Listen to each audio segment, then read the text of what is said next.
Guys, dalam suatu perusahaan itu kan ada yang namanya persediaan.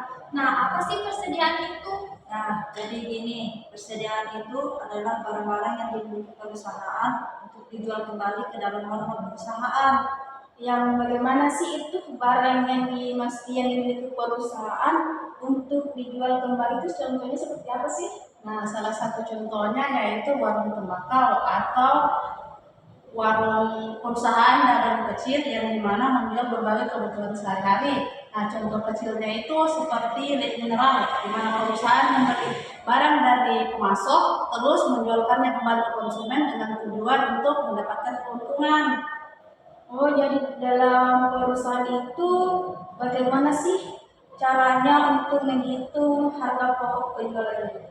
Nah, jadi gini, untuk menghitung harga pokok penjualan itu terdapat berbagai cara. Yang pertama itu identifikasi khusus, dan yang kedua metode FIFO, ketiga metode LIFO, dan yang terakhir itu metode average. Oh, jadi apa sih perbedaan dari ketiga metode itu tersebut? Jadi gini, metode FIFO itu adalah masuk pertama, keluar pertama. Maka pada metode ini, unit persediaan yang pertama kali masuk ke gudang perusahaan akan dijual pertama. Terus metode LIFO artinya adalah masuk terakhir, keluar pertama. Metode ini mengonsumsikan unit persediaan yang dibeli pertama akan dikeluarkan di akhir. Artinya unit yang dijual pertama adalah unit persediaan yang terakhir masuk gudang. Terus metode average atau rata-rata tertimbang disebut dengan rata-rata tertimbang karena membagi antara biaya barang persediaan untuk dijual dengan jumlah unit yang tersedia, sehingga persediaan akhir dan beban pokok penjualan dapat dihitung dengan rata-rata.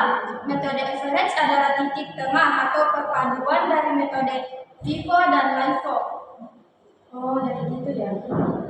Nah, terus sistem pencatatan seperti apa sih yang dilakukan dalam persediaan itu?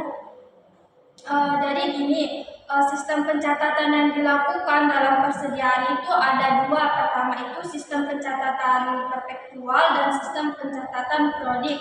Yang dimana sistem pencatatan perpektual selalu membuat pencatatan setiap terjadinya mutasi persediaan seperti pembelian, penjualan, dan return.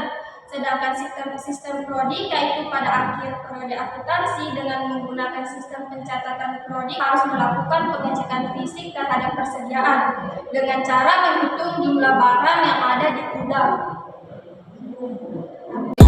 Haters talk, but there's nothing you can tell them.